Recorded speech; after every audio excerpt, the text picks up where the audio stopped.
Ulama dahulu berpecah belah pakai ilmu. Orang sekarang berpecah belah karena nafsu. Bodohan atau kurangnya ilmu. Itu disebabkan terjadi munculnya aliran-aliran yang sesat. Yang nelpon Tuhan lah, yang WA lah dan lain sebagainya. Ini persoalan serius Pak, bukan main-main.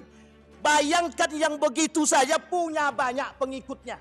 23 rakaat jadi 10 menit. Zamannya Umar bin Khattab 23 rakaat itu hampir sampai 3 jam. Loh sekarang kok jadi 10 menit? Yang dibaca apa? Kenapa kok aliran sesat di Indonesia ini begitu luas? Begitu biasa? Karena mereka semua ta'asub. Persoalan penyimpangan akidah ini di akhir zaman sangat serius. Bagaimana saking seriusnya? Muncul yang namanya syirik modern. Tuhan baru manusia hari ini bukan patung, bukan matahari, bukan pohon, bukan laut, bukan binatang. Manusia hari ini mentuhankan manusia itu sendiri.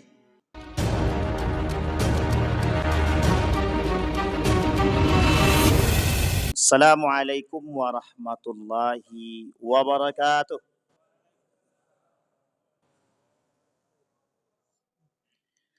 Alhamdulillahi rabbil alamin. Alhamdulillahilladzi arsala rasulahu bil huda wa dinil haq liyudhhirahu 'ala ad-dini kullih wa kafa billahi shahida. Ashhadu an la ilaha illallah wahdahu la syarika lah wa ashhadu anna Muhammadan 'abduhu wa rasuluh la nabiyya ba'd. Allahumma salli wa sallim wa barik ala hadzal nabiyil karim. Allahumma salli ala Muhammad wa ala ali Muhammad fil alamin innaka Hamidum Majid. Ya ayyuhan nasu ittaqu rabbakum alladhi khalaqakum min nafsin wahidah wa khalaqa minha zawjaha wa batha minhuma rijalan katsiran wa nisaa'a wattaqullaha alladhi tasaaluna bihi wal arham innallaha kana 'alaikum raqiba. Wa qala Allah ta'ala ya ayyuhalladzina amanu ittaqullaha wa qulu qawlan sadida yuslih lakum a'malakum wa yaghfir lakum dhunubakum wa may yuti'illaha wa rasulahu faqad faza fawzan azima. Mudah-mudahan di Isya ini Allah melimpahkan rahmat dan karunia-Nya kepada kita semua. Yang hadir Allah berkahi, Allah limpahkan rahmat dan karunia-Nya, insyaallah kita semua husnul khatimah dan istiqamah dalam kebaikan dan ketaatan. Untuk orang tua kita yang telah mendahului kita, Allah tempatkan di tempat terbaik di sisi-Nya, Allah terima amal ibadahnya. Allah kumpulkan bersama orang-orang yang saleh. Untuk orang tua kita yang masih hidup, Allah sehatkan, Allah kuatkan. Dan insyaallah husnul khatimah. Amin ya rabbal alamin. Bapak Ibu sekalian yang berbahagia, malam hari ini, karena waktu tidak terlalu panjang, kami ambil inti poin saja. Yang ingin saya bahas malam hari ini adalah poin-poin, 5 poin penyimpangan akidah modern. Kalau Buya Hamka bilang ada namanya syirik modern. Jadi masa-masa itu masa-masa penuh dengan kesyirikan. Tapi dalam ulama yang lain mengatakan bukan syirik modern, tapi jahiliyah modern. Apa jahiliyah modern itu? Jahiliyah zaman now. Dan ini penting. Karena memang posisinya berada di akhir zaman itu serba memang abu-abu. Nabi bilang dalam hadisnya sanawatun khadda'at. Akan datang masa kepada umat muslim itu sanawatun khadda'at. Masa-masa tipu daya. Sampai Nabi bilang la yubali bima akhadha minal halal am minal haram. Dia tidak tahu apa yang dia pakai, yang dia ambil. Halal atau haram tidak tahu. Abu-abu, hitam jadi putih, putih jadi hitam, benar jadi salah, salah jadi betul. Kalau dalam pandangan ulama yang lain dikata ini posisi subhat yang terbesar. Akhir zaman itu posisi subhat terbesar. Yang selamat kata Nabi tuba lil ghuraba. Lil ghuraba. Tuba, beruntunglah. Lil ghuraba, orang-orang yang aneh. Siapa yang aneh? Mereka yang berpegang teguh dengan nilai-nilai agama dan akidah. Itu yang selamat. Nah sementara poin itu, ini yang kita bahas. Kata para ulama, setidaknya sekarang itu ada 5 poin terjadinya atau sebab terjadinya penyimpangan akidah. Yang pertama, al-jahlu an aqidatis sahih. anil aqidah atau anil aqidah as-sahihah. Penyimpangan atau kebodohan terhadap akidah yang benar.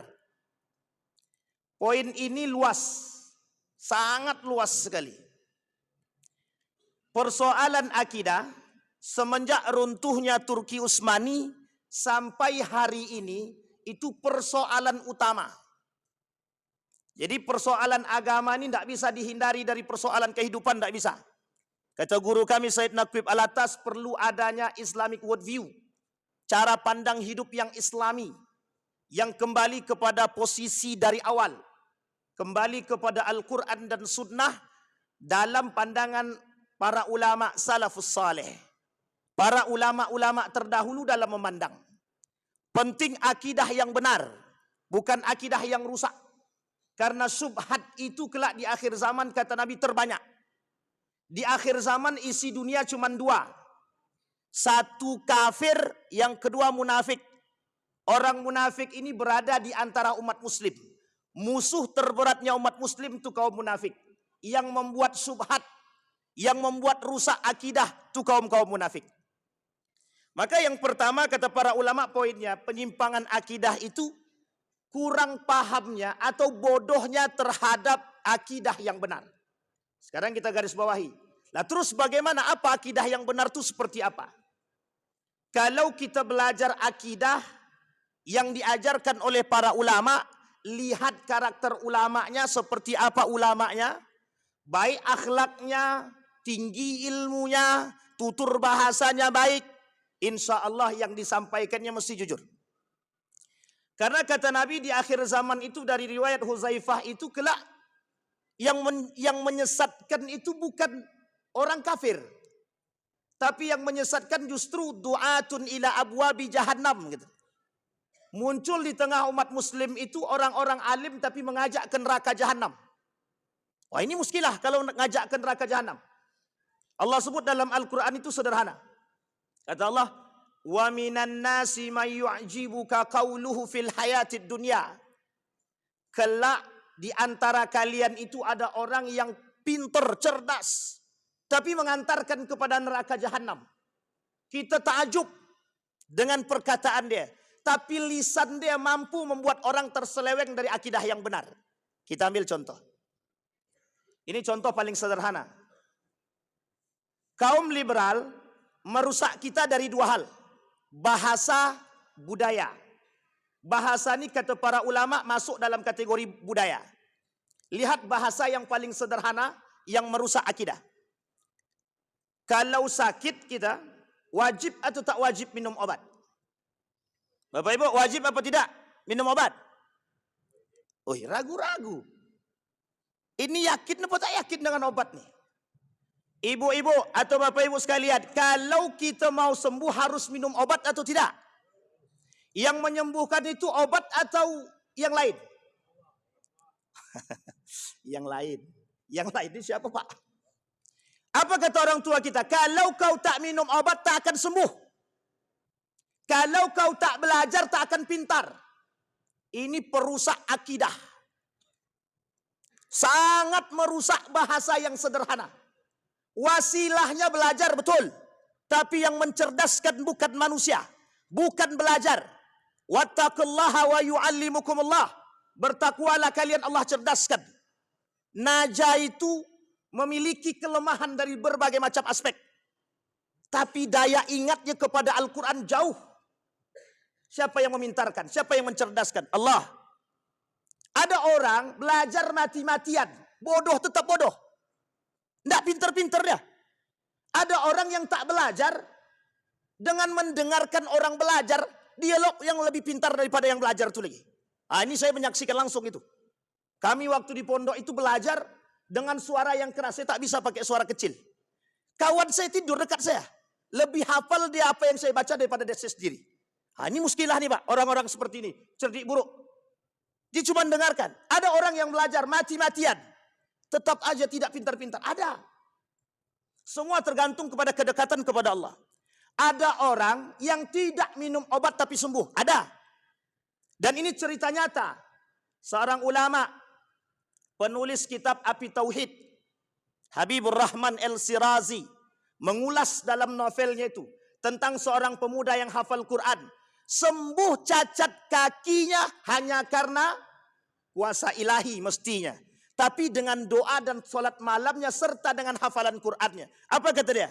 Ya Allah, kalau kau ridha dengan hafalanku, sembuhkan penyakitku. 1 bulan kemudian tidak ditemukan penyakit sama sekali dalam kakinya. Itu kuasa ilahi. Yang percaya kepada yang seperti ini sedikit. Umat manusia hari ini lebih percaya pada akal. Saya kasih tahu Bapak Ibu kuncinya. Kaum orientalis itu mengangkat akal. Kata mereka, akal ini lebih tinggi daripada wahyu. Wahyu itu Al-Quran. Sehingga manusia harus tunduk pada akal. Kalau tak sesuai dengan akal jangan terima. Penyimpangan akidah. Sederhana dari bahasa. Sekarang ini penyakit hari-hari saja. Saya sampaikan kepada Bapak Ibu. Mending mana? Mending dia tidak puasa tapi sholat. Daripada tidak sholat tapi puasa. Mending yang mana? Ini penyakit Pak, penyakit. Tidak apa-apa dia tidak sholat Pak Ustaz. Yang penting dia dah mau puasa, alhamdulillah. Sejak kapan puasa dia diterima oleh Allah? Tidak akan diterima oleh Allah puasa dia kalau dia tak sholat. Sholat wajib ya, bukan sholat sunnah. Ini posisi penyakit Pak. Kata guru saya ini penyakit mendingan. Kenapa kau tak pakai jilbab? Hatiku belum bersih. Sampai kiamat tidak akan bersih Pak. Kenapa kau tak mau datang ke masjid? Hatiku belum bersih Ustaz. Untuk masuk ke dalam masjid itu. Ini posisi yang rusak tuh begini Pak. Yang merusak.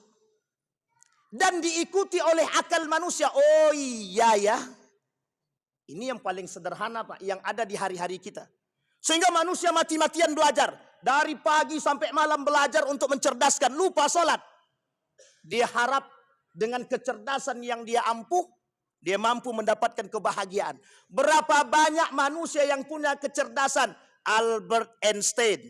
Di akhir hayatnya mencari Tuhan. Kemudian penulis buku Compassion. Tentang kalimat Ar-Rahman. Saya lupa nama orang penulisnya ini. Itu ateis. Tapi dia puji Muhammad, dia puji Tuhan Allah. Artinya apa? Dia mencari Allah saking cerdasnya. Tapi dia masih mencari Allah. Imam Al-Ghazali sebelum pindah menjadi ahlu tasawuf itu, dia manusia yang paling cerdas. Mudah bagi dia menghafal itu. Hafal semua Pak, mudah. Sayyid Nursi dalam kitabnya Rasail atau Rasail Nur. Itu cerdas. Tapi di akhir masa hidupnya dia merasa terganggu, ada yang hilang. Kecerdasan tak mampu memberikan kebahagiaan dalam diri dia. Ini persoalan Pak. Jadi bukan persoalan itu. Maka kita butuh akidah yang benar. Yahudi itu punya 2 Pak.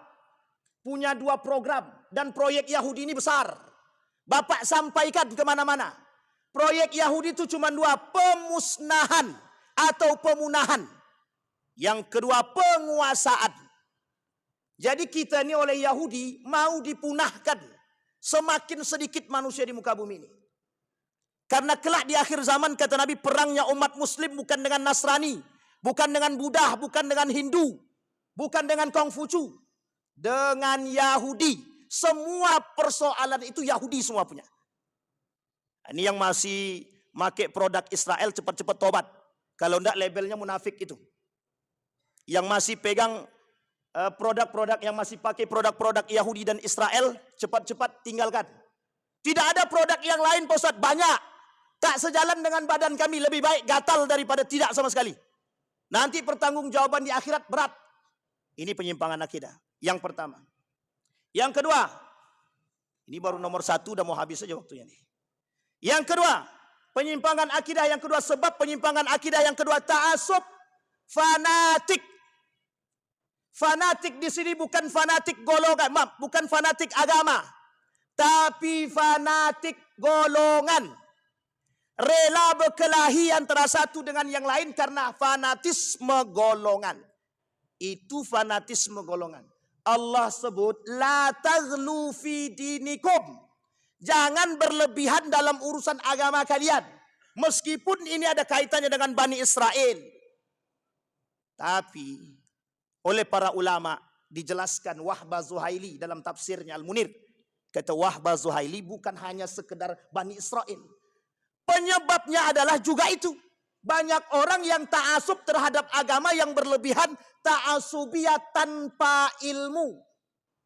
Ini saya kasih tahu Bapak Ibu. Dulu ada label yang dilengketkan kepada orang seperti ini. Namanya radikal. Dulu Bapak Ibu saya termasuk asisten peneliti dalam kasus radikalisme. Dalam kasus radikalisme. Biaya yang dikeluarkan itu 8 miliar seluruh Indonesia dalam program radikalisme. Kalau Bapak Ibu rajin tahajud, rajin duha, rajin ke masjid, itu namanya radikal. Dan itu tidak salah, boleh, harus sebagai seorang muslim begitu. Yang dilarang adalah radikalisme, ekstremisme, itu yang dilarang dalam agama. Yang ada di belakangnya isme. Karena ada kaitannya dengan asabiyah yang berlebihan. Kalau tidak sejalan dengan kami, sesat masuk neraka. Atau kafir dia. Yang seperti ini, itu karakter manusia Khawarij. Pada masa Ali bin Abi Thalib. Baca sejarahnya itu. Dalam sejarahnya itu, pada masa Ali bin Abi Thalib, keluar 3 golongan sekaligus. Dan ketiga-tiga ini sesat. Satu, yang pertama Khawarij. Yang kedua Syiah. Yang ketiga Murji'ah. Nah sekarang yang paling banyak di negara kita ini Murji'ah. Memudah-mudahkan dosa besar. Itu kelompok Murji'ah namanya. Maka oleh para ulama kita sekarang disebut dengan Murji'ah permisif. Kelompok Murji'ah yang memudah-mudahkan dosa besar. Makanya tak pakai jilbab tidak dosa besar. Main riba tidak dosa besar. Kata Nabi di akhir zaman, kelak yang namanya riba, zina itu merajalela. Sekarang perhatikan, merajalela apa tidak? Merajalela. Bahkan ketika ada pelang tentang riba dipasang, suruh turunkan. Banyak dampaknya kepada bank konvensional Pak Ustadz. Gitu. Jadi harus diturunkan. Coba bayangkan. Itu baru persoalan sedikit Pak. Makanya Bapak Ibu sekalian yang berbahagia, kata Nabi, kelak di akhir zaman itu kemungkaran merajalela. Kenapa diam? Karena kita diam. Nampak orang berzinah tengah jalan, diam aja kita. Nampak orang minum khamar tengah jalan, kita biasa-biasa saja. Nampak orang berkelahi, kita diam. Malah kita foto, masukkan ke Facebook. Ini karakter manusia hari ini Pak. Apatis dan pragmatis. Kata Dr. Mustafa Umar. Ketika kajian beliau di sini. Beliau sampaikan manusia itu pragmatis yang sekarang nih. Apatis terhadap dosa-dosa seperti itu. Maka kata Samsuddin Zahabi, Imam Az-Zahabi itu. Ini persoalan dosa besar. Nah kembali kepada poin kita Bapak Ibu yang kedua tadi. Ta'asub, apa bahasa lainnya? Fanatisme yang berlebihan. Bapak Ibu, kalau fanatik dengan ilmu, kita fanatik terhadap agama dengan ilmu, saya yakin seyakin-yakinnya tidak ada namanya pertikaian dalam agama. Tidak ada. Ulama dahulu berpecah belah pakai ilmu. Orang sekarang berpecah belah karena nafsu. Bukan karena ilmu, karena nafsu. Oh nanti kalau jamaahku pergi ke sana hilang dia. Tidak ada yang ikut aku lagi. Nah ini masalah nih Pak. Karena ke masalah ta'asubiyah inilah Bapak Ibu sekalian yang berbahagia. Ditambah pada poin yang terakhir. Yang ketiga. Kebodohan atau kurangnya ilmu. Itu disebabkan terjadi munculnya aliran-aliran yang sesat. Yang nelpon Tuhan lah. Yang WA lah dan lain sebagainya. Ini persoalan serius Pak. Bukan main-main. Bayangkan yang begitu saja punya banyak pengikutnya. 23 rakaat jadi 10 menit. Zamannya Umar bin Khattab 23 rakaat itu hampir sampai 3 jam. Lalu sekarang kok jadi 10 menit? Yang dibaca apa? Ya enggak dibaca apa-apa. Bisa dipahami Bapak Ibu. Kenapa kok aliran sesat di Indonesia ini begitu luas? Begitu biasa? Karena mereka semua ta'asub. Nampak orang pintar sedikit, wow pintar banget, cerdas. Mudah kaget Pak, gampang. Orang Indonesia ini gampangan Pak. Nampak orang bergelar profesor sedikit, wow. Dia belum tahu tuh profesor yang seperti apa. Bayangkan seorang profesor bisa percaya kepada seorang pemuda yang bisa mengeluarkan atau menggandakan uang dari bajunya. Itu gelarnya profesor, Pak. Kalau kita katakan yang mengantri dengan batunya siapa? Ponari, itu bukan sedikit, ribuan manusia yang mengantri di belakang batunya Ponari untuk dicelupkan batu ke dalam air ini, kalau diminumkan sehat. Ini bukan penyimpangan lagi, Pak. Sampai di sini bisa dipahami, Bapak Ibu. Maka kata Buya Hamka, persoalan penyimpangan akidah ini di akhir zaman sangat serius. Bagaimana saking seriusnya? Muncul yang namanya syirik modern. Ini Pak, ini syirik modern namanya. Yang saya pegang ini namanya syirik modern. Tuhan baru. Tuhan baru manusia hari ini bukan patung, bukan matahari, bukan pohon, bukan laut, bukan binatang.